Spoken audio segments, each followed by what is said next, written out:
What's going on, guys? Ryan O'Toole back here again, giving you guys another review. Welcome back to the journey to Incredibles 2. We're at our next stop in this review series, and that is for Toy Story 2. Directed once again by John Lasseter and starring the original cast from the first movie. And you have some new additions. You have the Roundup Gang. Joan Cusack as the voice is Jessie, you have Bullseye in there, and you had Kelsey Grammer voicing the Prospector as well. If you guys missed my previous reviews in this journey, they're in the playlist in the description below. But anyway, joining me on Toy Story 2 is my good pal, Ren Geekness. Ren will give you his thoughts first, then I'll give you my thoughts after. Ren, take it away, buddy. Thank you so much for having me, Ryan. I'm very happy to be doing this collab with you and talk about Pixar films, which is amazing. They're one of the best animated movie making companies in the world, and we are talking about the sequel to their biggest success until this day, their original film, Toy Story. We are talking about Toy Story 2. Now Woody and Buzz are very good friends. They are the best of friends after their adventure in the first film, but as Andy has a yard sale at his house, Woody is kidnapped by a toy collector. And he finds new friends in Jessie, the coal miner, and his horse, Bullseye, because they previously had a TV show based on these collections of figures. And now Woody is debating with himself whether he wants to go back to his home and to the love of Andy for him, or if he wants to be immortal and be put in a museum with his new friends. And so Buzz and the rest of Andy's toys are on the hunt and on the search for Woody to rescue him from his kidnapping. There isn't much to say about Toy Story. Everyone has talked about it, everyone has revered about it, and it is a magnificent film. All the movies in the Toy Story trilogy are fantastic, and this film is full of adrenaline, full of emotion, full of high stakes. The toys want to save their friend Woody, their leader in many ways, and now Woody, who had a strong resolve to stick with Andy and to make Buzz realize he was a toy in the first film, he is debating with himself what he wants, what he thinks is best. Does he want to be with Andy, this one child who gives him all the love in the world, to whom he means so much, Woody himself, or does he want to bask on immortality and on the love of so many children? This is a lot of heavy emotion that gives a lot of stakes and weight to the film, but the film never dwells too much on it to the point that it takes away from the fun. And the adventure our heroes have on their search for Woody is so much fun. They go into this toy shop where the guy who kidnapped Woody works, they meet Barbie and they go around the shop. Then there's this Buzz Lightyear toy who substitutes our Buzz Lightyear, and then in comes Zurg from the Buzz Lightyear mythos, and they recreate the scene from The Empire Strikes Back, and it's so funny. Then they find Woody, and Woody changes his mind, and instead of going into the museum, they are now deciding to go home with the rest of the toys. But the coal miner, our twisty villain, I guess, wants to take them all to the museum forcibly. And this is where my problem with Toy Story 2 comes in. Literally nothing wrong with this film except for this. Where many people revere this villain as a relatable one, and he has motivation. To me, the reveal of Coal Miner as the villain and the one behind all the little accidents that happen with Woody while he's at the house of this toy collector came off as just something the writers remembered because they realized they didn't have a villain. It didn't come off as a legitimate twist that was set up from the beginning. Everything just seems a little bit too convenient. But he is still a good character, just not a good villain. And I think the film would have been even better and absolutely perfect in every single aspect, including the villain, if it wasn't so convenient. But as with Toy Story 1, and as we will learn in the future Toy Story 3, the third act and the climax of the film is fantastic. The airport scene in Toy Story 2 is by far my favorite scene in the film. You get adrenaline fuel just watching this scene and these toys on an airplane, and you get so adrenaline fueled already when you yourself are on an airplane to see these toys next to this huge ass vehicle. It's something out of this world, very creative, very Pixar-y for them to do. I do have one big problem with Toy Story 2, but that doesn't stop it from being a fantastic film, full of great themes, full of great characters, full of great arcs, and one of the best emotional scenes in all of the three films, where we get the backstory and the song to Jessie.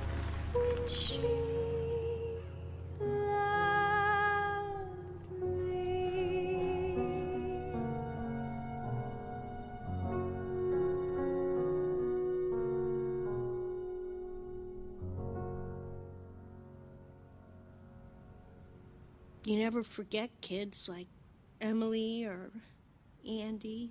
And yes, I do believe the theory that her owner was Andy's mom. There's just something very innocent about seeing a film that is ultimately about friendship, featuring toys, and having toys debating these themes of immortality, love, friendship amongst them all. And the ending of the film is beautiful. It encompasses all those themes as we see the toys riding on the doodle board, welcome home Andy, and them all posing for Andy with new toys. It's so great, it's so beautiful, it's such a satisfying ending, a satisfying sequel to an already perfect film. I do have one issue, but Toy Story 2 for me is still the stuff that dreams are made of. Once more, thank you so much for having me, Ryan. I was so happy to collab with you on this video, and Toy Story 2 is one of my favorite films of all time, and I always love talking about my favorite films, so thank you so much, my man. I can't wait to see the rest of your road to The Incredibles 2. I can't wait to see The Incredibles 2, and I hope we can talk about that film in the future as well. And if you guys enjoyed my part in this video, I once again thanks Ryan so much for having me here, but go check out my channel if you want more movie reviews about superheroes, about Pixar, about just everything that is movies. Thank you so much, everyone, and so until you see me next time, stay beautiful, stay geeky. Also click the bell to get notified whenever I upload a video, and then we can be geeky united! Thank you so much, Ren, for joining my channel in this first one-on-one collaboration. Guys, if you don't know who Ren Geekness is, his channel link is in the description below. You need to go check out his channel if you haven't heard of him. He is an amazing, awesome movie reviewer who loves movies. So many great movie stuff over on his channel that I think you guys will be definitely satisfied with. So go check him out, and Ren, we'll see you in the championship match for Rotten or Fresh in June. So Toy Story 2 is once again directed by John Lasseter, and coming off the hype and the success of Toy Story, I was just full on excited for it when I was a little kid. And I remember absolutely loving Toy Story 2. It's just almost as good as the first one. Not the best one in my opinion, but it is a lot of fun and a lot more funny in some certain sequences. Tom Hanks, Tim Allen in their respected roles are great once again. But what I love about Toy Story 2 is the new additions we have. I love Woody's Roundup game in this movie. I love Joan Cusack as Jessie. Definitely a scene stealer. When she's first introduced, she's very energetic, hyped up, and she's just very lovable indeed. But once you really dive into Jessie's backstory, it's really heartbreaking. And seeing the song Where Somebody Loves You, that's such an amazing song and very heartbreaking indeed. Run Like the Wind, Bullseye! And the Prospector too, he's introduced as the villain. You should have seen it by now. The Prospector, when he's introduced as the villain, you kind of saw it coming, but Kelsey Grammer's voice as the Prospector is very good and menacing at times. It really improves upon the comedy in a lot of aspects from the first movie. The character interactions are perfect. There's a lot more adventure in this one. This is the first Toy Story movie. For a long time, we go away from Andy's house. When Woody's arm gets ripped off and he accidentally goes to this yard sale going on at Andy's house, he gets kidnapped from Al's toy barn, and he gets taken away, and so Buzz has to form a group to try to find Woody and rescue him again.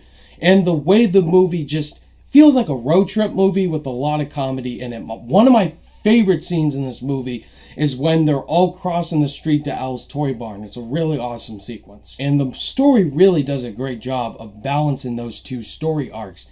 And John Lasseter, once again, knows how to direct these Toy Story movies. very well. There's also another side plot in the movie that's very entertaining.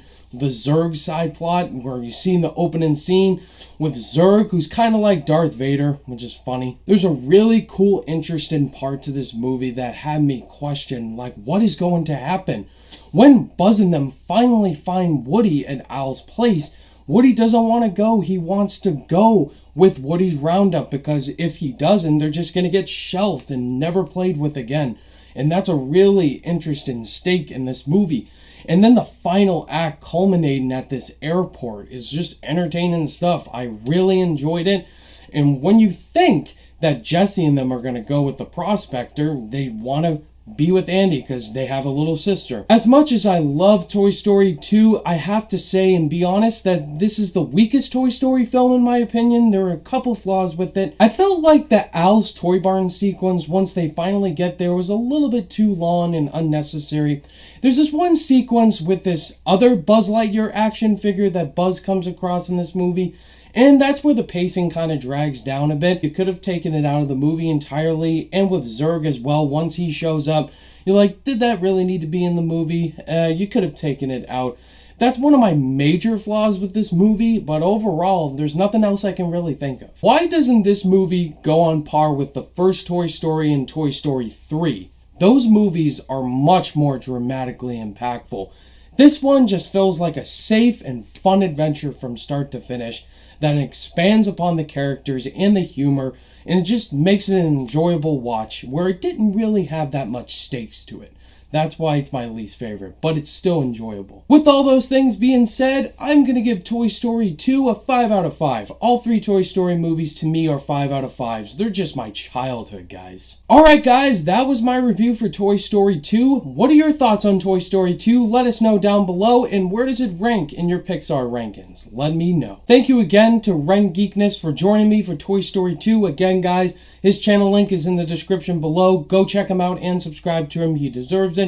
But the next review we're going to be talking about is the movie Monsters, Inc., the next Pixar movie, and joining me for that is my good buddy John from The Real Talk. Thank you guys as always for watching this review, and if you guys liked it, give it a thumbs up, and if you're new to the channel, be sure to subscribe today for more content. All my social media links are in the description down below. Click that notification bell on your way out, and I'll see you guys in the next video.